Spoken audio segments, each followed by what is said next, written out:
Ujung Galuh 1295. Menurut cerita nenekku, dahulu kala di sekitaran tahun 800-an atau 900, ada seseorang dari negeri Arab. Dulu orang mengatakan negeri 1001 malam, padahal ini sebuah kisah nyata. Beliau bernama Empu Sindot. Nah, Empu Sindot ini memasuki tanah Jawa atau Jawa Dipa, menjadi seseorang yang menyebarkan agama Islam. Empu Sindot dijuluki Empu Sendok. Dari ceritanya turun temurun hingga pada sekitaran tahun 1290-an, Ujung Galuh diserang oleh pasukan Mongolia. Pasukan Mongolia, ada orang yang mengatakan dari Korea, ada yang mengatakan Cina, ada yang mengatakan orang Jepang, negeri matahari. Ini menurut cerita dari nenekku. Dari Mongolia menyerang orang-orang Jawa Dipa ya waktu itu.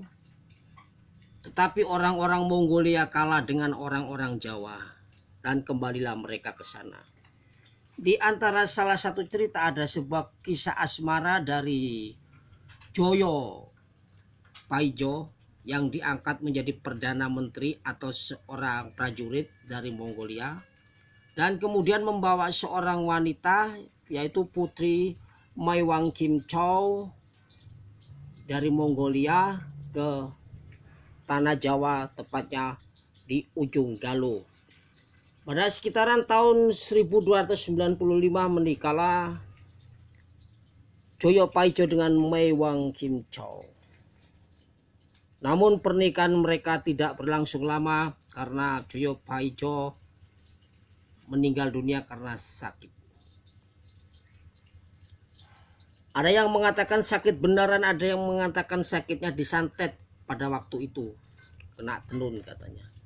Tetapi Maiwang Kimchou adalah seseorang yang pandai membuat ramu-ramuan atau pengobatan dalam versi Cina.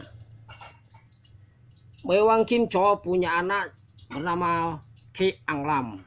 Ki Anglam dijuluki sebagai bocah jumput karena setiap hari dia harus menjumput empon-empon atau polowijo, juga daun-daun untuk ramuan pengobatan. Singkat cerita, ada sebuah huru-hara dari seseorang dari Kediri, seorang pangeran yang ingin merebut Putri Purbosari dari kerajaan Ujung Galuh. Nah, di situ Ki Anglam atau Joko Jumput ikut lomba di dalam permainan sayembara itu, karena Joko Jumput telah mengalahkan musuh-musuhnya. Dan Joko Jumput menjadilah seorang raja atau yang menguasai kadipaten waktu itu. Dalam cerita itu, menurut cerita nenekku, nama Ujung Galuh telah berubah menjadi nama Surabaya.